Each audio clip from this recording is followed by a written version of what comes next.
कहानी की शुरुआत होती है एक ग्रुप एक्सप्लोरर की टीम से जो साउथ अटलांटिक ओशन के बीच में होते हैं। उस शिप पर डेविड नाम का एक वेदर ऑफिसर था जो मौसम का हाल बताता है। वो लोग एक ऐसे आइलैंड की तरफ जा रहे थे जो समंदर के बीचों बीच मौजूद था। सरकार ने डेविड को वहाँ इसलिए भेजा था ताकि वो उस आइलैंड के बदलते मौसम का ऑब्जर्वेशन कर सके। डेविड को लगभग 1 साल तक वहाँ रुकना था मौसम का डेटा कलेक्ट करने के लिए। पूरा साल मौसम का डेटा कलेक्ट करने के बाद फिर उसे वापस लौट आना था। डेविड को साल भर का खाना और जरूरत का सारा सामान दे दिया गया था। कई दिन के सफर के बाद आखिरकार वो आइलैंड तक पहुंच गए। वो लोग बोट की मदद से उस आइलैंड पर उतरे। ये आइलैंड पूरी तरह से वीरान था, जहां एक परिंदा भी दिखाई नहीं दे रहा था। उस आइलैंड पर एक लाइट हाउस और एक छोटा सा घर था जहां डेविड को रहना था, क्योंकि इससे पहले भी एक रॉबर्ट नाम का वेदर ऑफिसर यहाँ रहता था, लेकिन अब उसकी ड्यूटी का वक्त खत्म हो चुका था। उसने 1 साल तक अकेले उस आइलैंड पर रहकर मौसम का डेटा कलेक्ट किया। अब उसकी जगह डेविड यहाँ पूरा साल मौसम का डेटा कलेक्ट करने के लिए रहेगा और वो पुराना ऑफिसर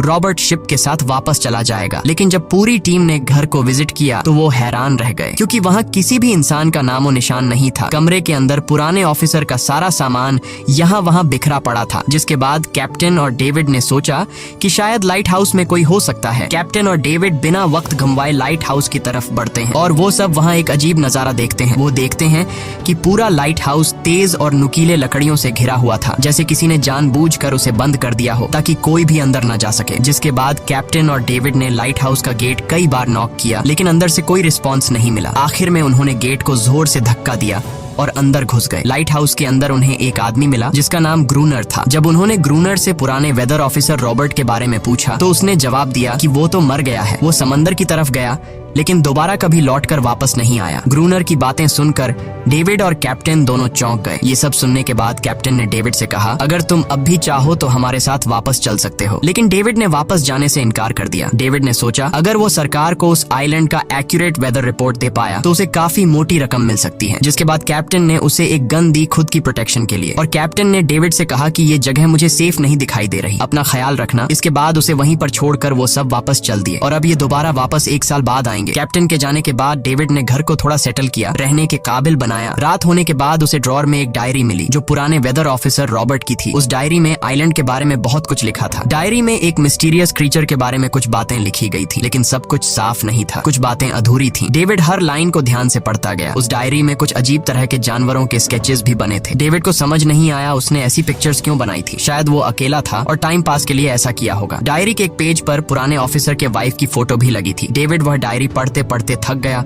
और धीरे धीरे उसकी आंख लग गई। अगली सुबह डेविड ने मौसम का डेटा कलेक्ट करना शुरू कर दिया, लेकिन समंदर के पास पहुंचते ही उसके कदम रुक गए। उसने देखा कि चट्टानों के बीच कुछ पत्थर अजीब तरीके से सजाए गए हैं और उनके बीच शेल्स रखे थे अजीब से पैटर्न में। डेविड ने सोचा शायद ये सब ग्रूनर ने किया है। वो ये सोचकर दोबारा अपने काम में लग गया। काम के दौरान जब उसने दूरबीन से लाइट हाउस की तरफ देखा तो उसे ग्रूनर के साथ एक और इंसान भी दिखाई दिया, लेकिन पलक झपकते ही वो गायब हो गया। डेविड ने दोबारा उसे देखने की कोशिश की, लेकिन फिर उसे लगा कि ये उसका वहम है। रात को डेविड अपने काम में बिजी था, तभी दरवाजे पर नॉक हुआ। उसे लगा कि शायद ये ग्रूनर है। डेविड ने उसका नाम पुकारा, लेकिन कोई जवाब नहीं मिला। हाथ में लैंप लेकर जैसे ही डेविड दरवाजे की तरफ बढ़ा तो उसके कानों में कुछ अजीब सी आवाजें गूंजने लगीं जो किसी इंसान की बिल्कुल भी नहीं थी।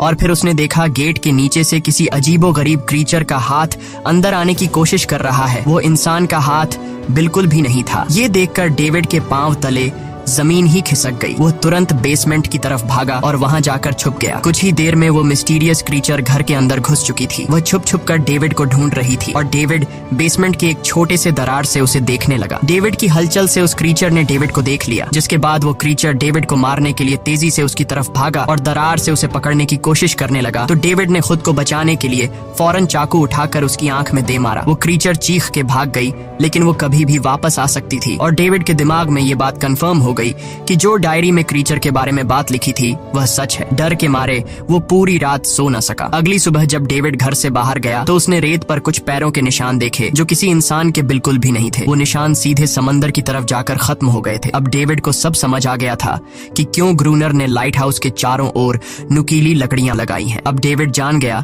कि अगर मैं इस घर में रहूंगा तो वो क्रीचर मुझे कभी भी मार सकते हैं। डर के मारे डेविड लाइट हाउस की तरफ दौड़ता है और ग्रूनर को चिल्लाकर कहता है, गेट गेट खोलो, मुझे अंदर आना है। लेकिन ग्रूनर उसे अंदर नहीं आने देता और कहता है तुझे शिप के साथ लौट जाना चाहिए था। डेविड निराश होकर वापस लौटता है क्योंकि क्रोनर उसे लाइट हाउस के करीब भी नहीं देखना चाहता था। वो उसके ऊपर पानी गिराकर उसे दूर जाने को कहता है। अब उसे खुद ही कुछ करना होगा। उसने घर की हर एक विंडो को लकड़ी से बंद कर दिया, चारों तरफ नुकीली लकड़ियों से घेरा बनाया और गेट के बाहर पुराने कागज और किताबें रखी। फिर उन पर तेल छिड़क दिया ताकि अगर वो क्रीचर वापस आए तो उसे आग से डराकर भगाया जा सके। लेकिन एक बात थी जो डेविड अब तक नहीं जानता था और ये बात उसे आज रात पता चलने वाली थी। खुशकिस्मती से उसे घर के अंदर एक पुराना बॉक्स मिला। उस बॉक्स में एक गन थी और बहुत सारी बुलेट्स। ये देखकर उसे जिंदा रहने की थोड़ी सी उम्मीद मिली। जैसे जैसे सूरज ढलने लगा डेविड के दिल में डर बढ़ने लगा। कुछ ही देर में चारों तरफ रात का अंधेरा छा गया। डेविड गन हाथ में लिए घर के एक कोने में चुपचाप बैठा था। उसकी दिल की धड़कनें तेज थीं। तभी एक अजीब आवाज सुनाई दी और जब डेविड ने खिड़की से छुपकर समंदर की तरफ देखा तो जैसे उसके पैरों के नीचे से जमीन ही खिसक गई। उसने देखा कि सिर्फ एक नहीं बल्कि पानी में से कई सारी वही अजीबोगरीब क्रीचर्स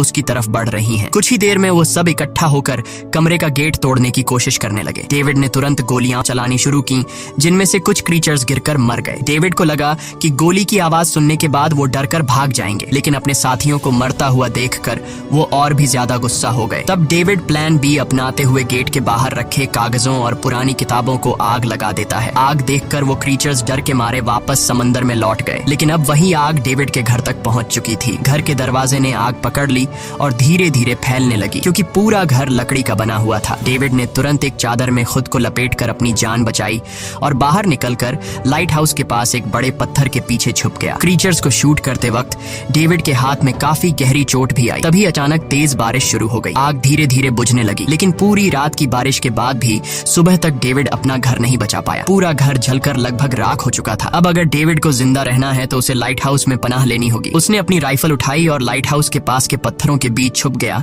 और इंतजार करने लगा कि कब ग्रूनर पानी भरने आएगा। जब ग्रूनर पानी भरने के लिए लाइट हाउस से बाहर निकला तो डेविड उसके पीछे पीछे चल दिया। लेकिन तभी अचानक एक अजीब सा क्रीचर जो ग्रूनर के पास ही था उसने डेविड पर हमला कर दिया, लेकिन किसी तरह करके डेविड ने उसे काबू कर लिया। वह क्रीचर ग्रूनर का रक्षक था। जब वह उसे शूट करने वाला था तो ग्रूनर ने तुरंत डेविड को रोका और कहा, रुक जाओ, ये मेरा पालतू है। डेविड ने गोली नहीं चलाई और मौके का फायदा उठाते हुए उसने ग्रूनर के साथ एक शर्त रखी, अगर इस क्रीचर को जिंदा रखना है तो मुझे लाइट हाउस में रहने दिया जाए, नहीं तो मैं इसे मार दूंगा। जिसके बाद ग्रूनर ने हाँ कर दी क्योंकि डेविड के पास ढेर सारा खाना और गन पाउडर था। शाम होने से पहले दोनों बचा हुआ खाना लेकर लाइट हाउस लौट आए और वो दोनों आराम से सो गए। अगली सुबह वो क्रीचर चुपचाप डेविड का हाथ चाट रहा था।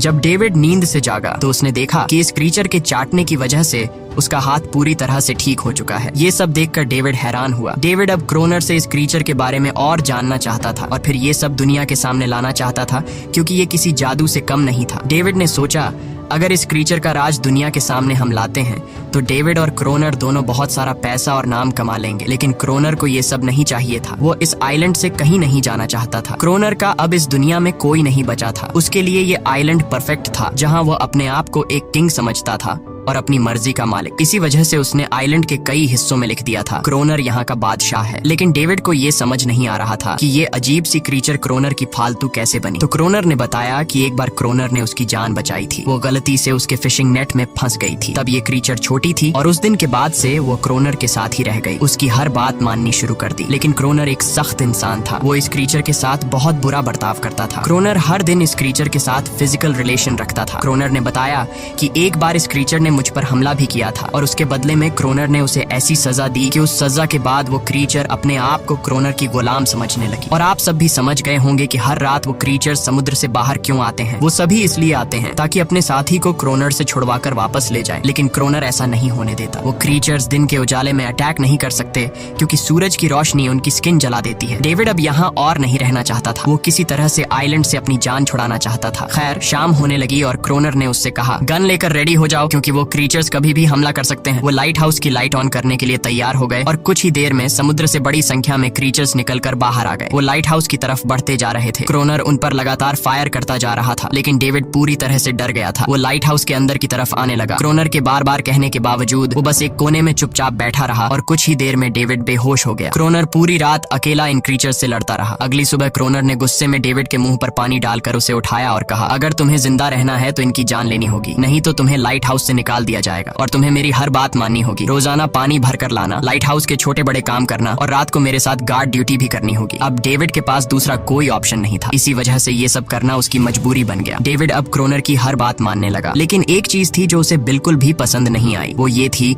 कि हर रोज उस फीमेल क्रीचर को अलग अलग तरीकों से फिजिकली टॉर्चर करना। रात होती है, दोनों फिर से गार्ड ड्यूटी के लिए तैयार हो जाते हैं और एक बार फिर वो क्रीचर समुद्र से निकलकर बाहर आते हैं। लेकिन आज डेविड को डर नहीं लग रहा था। उसने क्रीचर पर फायरिंग शुरू की, मगर आज क्रोनर कुछ भी नहीं कर रहा था। वो डेविड को बाहर छोड़कर लाइट हाउस का गेट बंद कर देता है और खुद चुपचाप अंदर बैठ जाता है ताकि डेविड खुद सीख सके कि इन क्रीचर से कैसे लड़ा जाता है। इसी तरह डेविड को लड़ते लड़ते वो रात कट जाती है और सुबह हो जाती है। सुबह क्रोनर ने देखा कि डेविड लाइट हाउस के गेट के बाहर खून में लथपथ बैठा था। अब उसने सीख लिया था कि इन क्रीचर्स से कैसे लड़ना है। इसी तरह समय गुजरता गया, रातों को इन क्रीचर्स से लड़ते हुए और दिन भर क्रोनर के लाइट हाउस के काम संभालते हुए। ये आइलैंड अब उसके लिए एक बंद घर जैसा हो गया था। वो हर वक्त सोचता रहता था कि कब ये जगह छोड़कर आजादी की सांस लेगा। समय के साथ साथ डेविड का उस फीमेल क्रीचर के साथ एक अजीब सी दोस्ती बन गई थी। डेविड को उसके लिए अब बुरा लगने लगा था। अब उसे समझ आया कि अपने लोगों को छोड़कर अकेला रहना कितना मुश्किल होता है। शायद वो क्रीचर भी कुछ ऐसा ही महसूस करती थी। डेविड ने उस क्रीचर को एक नाम भी दिया, अनारियस। इसी तरह से दिन गुजरते गए और फिर एक दिन उन्होंने देखा कि इन क्रीचर्स के अटैक्स धीरे धीरे कम हो रहे हैं। डेविड सोचता है शायद सर्दियों में वो कहीं और चले जाते हैं या फिर शायद उन्हें समझ आ गया था कि इन दोनों से लड़कर कुछ हासिल नहीं होगा। लेकिन क्रोनर ने उससे कहा कि ऐसा बिल्कुल नहीं है, वो फिर से अटैक करेंगे। अब वो अपनी संख्या बढ़ा रहे हैं। कुछ और दिन ऐसे ही गुजर गए। एक रात डिनर के बाद क्रोनर और डेविड ने टाइम पास के लिए चेस खेलना शुरू किया, लेकिन यहीं पर क्रोनर से एक बड़ी गलती हो गई। वो दोनों खेल में इतने उलझ गए कि लाइट हाउस की लाइट्स ऑन करना ही भूल गए। अंधेरे का फायदा उठाकर क्रीचर्स ने उन पर अटैक कर दिया। डेविड ने देखा कि क्रीचर्स की संख्या इतनी ज्यादा थी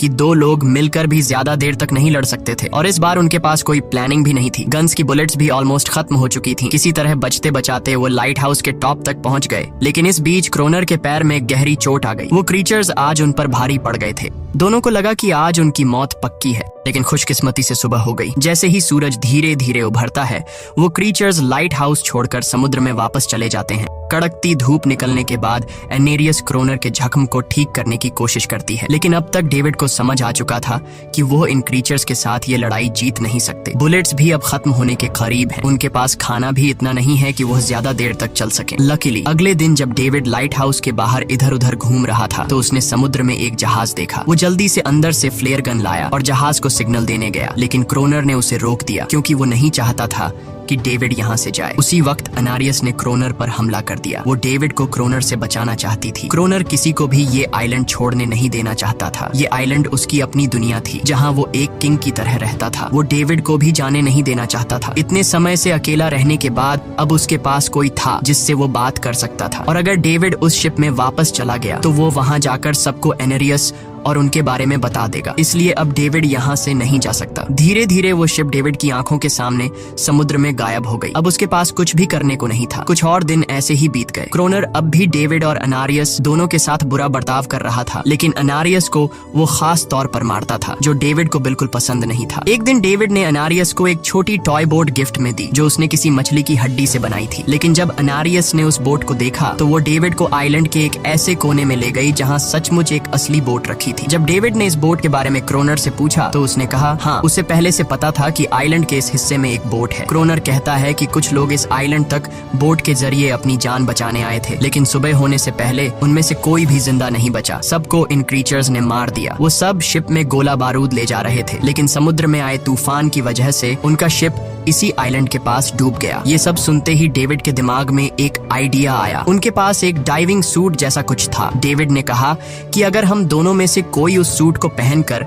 समुद्र के उस हिस्से में जाए जहां वो शिप डूबी थी, तो हो सकता है उन्हें कुछ बुलेट्स या डायनामाइट मिल जाए जिससे इन क्रीचर्स से लड़ना आसान हो जाए। लेकिन क्रोनर ने इस बात को मानने से इनकार कर दिया, पर डेविड अपनी जान को खतरे में डालकर ये काम करने को तैयार था। कुछ और दिन ऐसे ही गुजर गए। डेविड और अनारियस के बीच एक गहरा कनेक्शन बन गया। डेविड डेविड उसे पसंद करने लगा था। इन दोनों को रोमांस करते हुए ये सब क्रोनर ने चुपके से देख लिया। क्रोनर को लगा कि अनारियस उसे छिन जाएगी, इसलिए डेविड को रास्ते से हटाना पड़ेगा। अगले दिन क्रोनर खुद डेविड की बात मानने को तैयार हो जाता है। वो डेविड से कहता है, ठीक है, तुम सूट पहनकर नीचे पानी में जाओगे और वहाँ ढेर सारा RDX कलेक्ट करोगे, फिर मैं तुम्हें बोट से ऊपर की तरफ खींच लूंगा। लेकिन क्रोनर का असली इरादा कुछ और ही था। वो चाहता था कि डेविड उसकी मदद से समुद्र के नीचे रखे डायनामाइट के बॉक्सेस वापस सरफेस तक ले आए और उसके बाद उसे वही समंदर में अकेला छोड़ दे ताकि वो क्रिएचर्स उसे मार दें। इस तरह डायनामाइट भी उसके पास आ जाएगा और अनारियस फिर से उसकी गुलाम बन जाएगी। वो दोनों बोट में बैठकर उस जगह पहुंच गए जहां शिप पानी में डूबा था। डेविड ने डाइविंग सूट पहना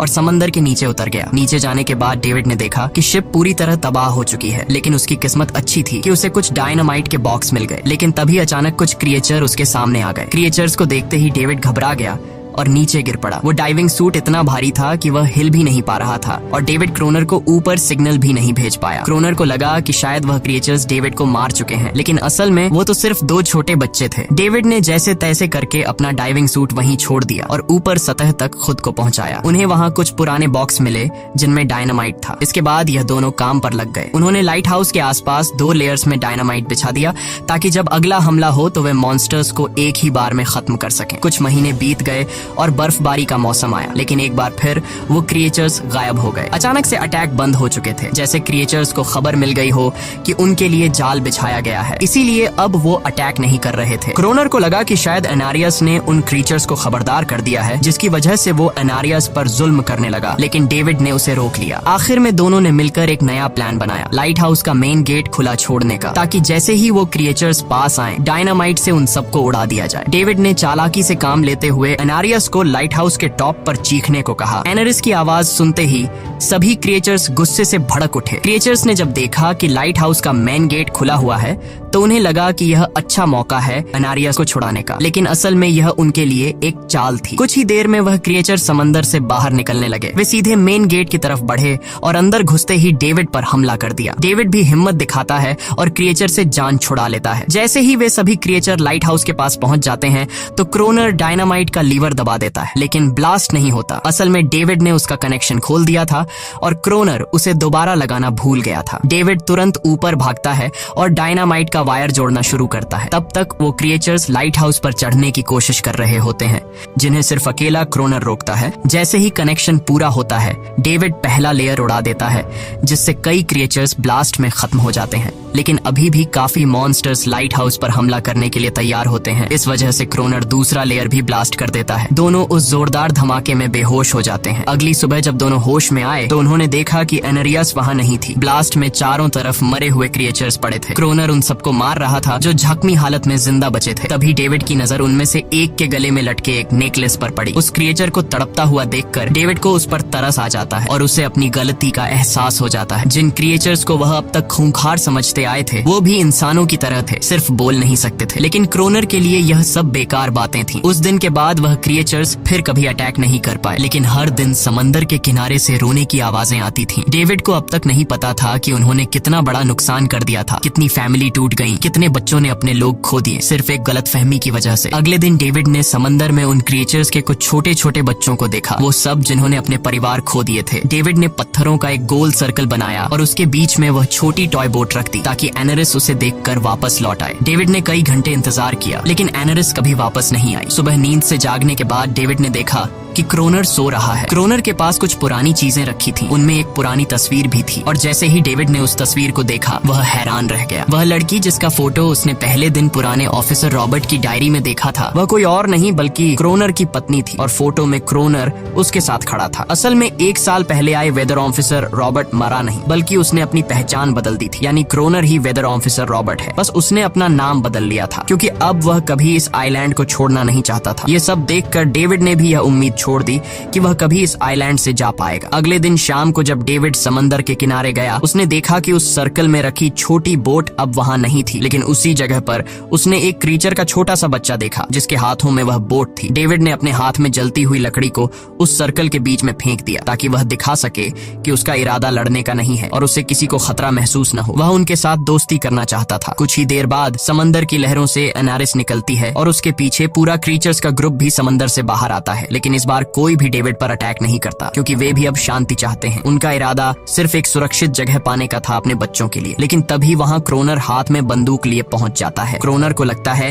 कि अगर शांति हो गई तो उसे सबसे ऊपर होने का एहसास कैसे होगा। डेविड उसे समझाने की कोशिश करता है कि ये क्रीचर्स लड़ना नहीं चाहते, ये शांति चाहते हैं। लेकिन ग्रोनर किसी की नहीं सुनता। वो एनेरियस से चिल्लाकर कहता है अंदर चली जाओ। लेकिन ये पहली बार था कि एनेरियस ने उसकी बात नहीं मानी, क्योंकि अब वह उसकी नौकरानी नहीं थी। यह देखकर क्रोनर को लगता है कि अब इस आइलैंड पर उसकी बादशाहत नहीं रही। क्रोनर खुद को अंदर से कमजोर महसूस करने लगता है, क्योंकि अब कोई भी उसका हुक्म नहीं मान रहा था। गुस्से में उसने लाइट हाउस की तरफ कदम बढ़ाए। डेविड को लगा शायद क्रोनर को अब समझ आ गया होगा कि हर एक जानवर आजादी चाहता है, कोई भी किसी का गुलाम बनकर नहीं जीना चाहता। लेकिन क्रोनर के सर से बादशाहत का भूत कहाँ उतरने वाला था। जैसे ही वह लाइट हाउस पहुंचा, उसने सिग्नल गन से एक फ्लेयर छोड़ी जो सीधा जाकर एक क्रीचर के बच्चे से टकरा गई। उस बच्चे की तुरंत मौत हो गई। सभी क्रीचर्स डर के मारे भाग गए और एनेरियस ने भी डेविड पर अपना पूरा भरोसा खो दिया। गुस्से से पागल डेविड तुरंत लाइट हाउस की तरफ भागता है क्रोनर को सबक सिखाने। डेविड उससे लड़ने लगता है, क्यों किया तूने ये सब? ये लोग तो बस शांति चाहते थे। लेकिन क्रोनर इतना हिंसक हो चुका था